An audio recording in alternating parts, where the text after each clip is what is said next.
Good morning, good afternoon, good evening, whatever time of day it is and whatever part of the world you are in. This is Dr. Don with your daily LightPoint. I'm hoping you all hear me well. I am sitting in the airport. Once again, I'm traveling. As you know, if we're on the road, that means we are supporting people in their leadership journeys, personally and professionally. I want to wrap up this week as we are unpacking and disrupting these common sayings and you know, just anecdotes that people use and attempt to apply in their lives. And one that really stands out to me is this premise of time heals all wounds. Time heals all wounds. And frankly, again, we're calling BS on that whole premise of time heals all wounds, because the reality is time in and of itself is existing, it's progressing, but it's not an action. The reality is, when you think about the process of healing anything, it requires acknowledgement that the wound exists. It requires unpacking the wound or removing the things that we've used to hide it or cover it up.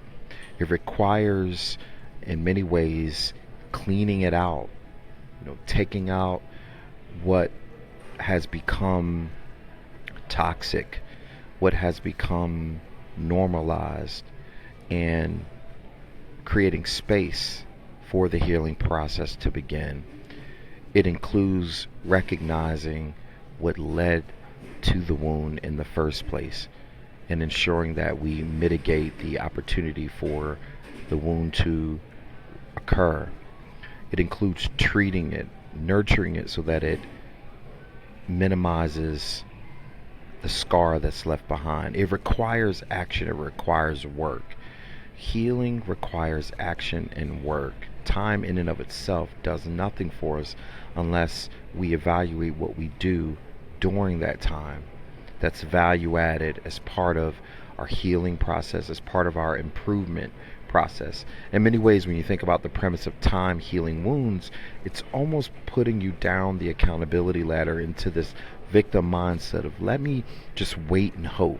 Maybe something will happen over time that will get me past this thing that I'm experiencing or this trauma that I've experienced. But the reality is, while our brains are equipped to shield us from recurring pain and injury, it doesn't mean it's not having a conscious or subconscious impact on our abilities and how we show up. So simply letting time pass for any trauma in our lives, personally or professionally, doesn't actually equip us to emerge beyond it. Equip us to not allow the wound to become a burden or a barrier to how we show up in the lives of others. So with that being said, yes, over time, with action, you can begin and realize the healing.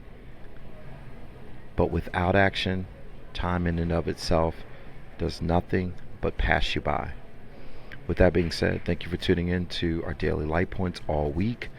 I'd love for you to continue to share your thoughts, your comments, and join us as we are finally going to release our full 30-minute podcast interview with a compelling thought leader, cultural anthropologist. I'm really excited to revisit what we attempted to do a few weeks ago. Meanwhile, continue to tune into our daily light points.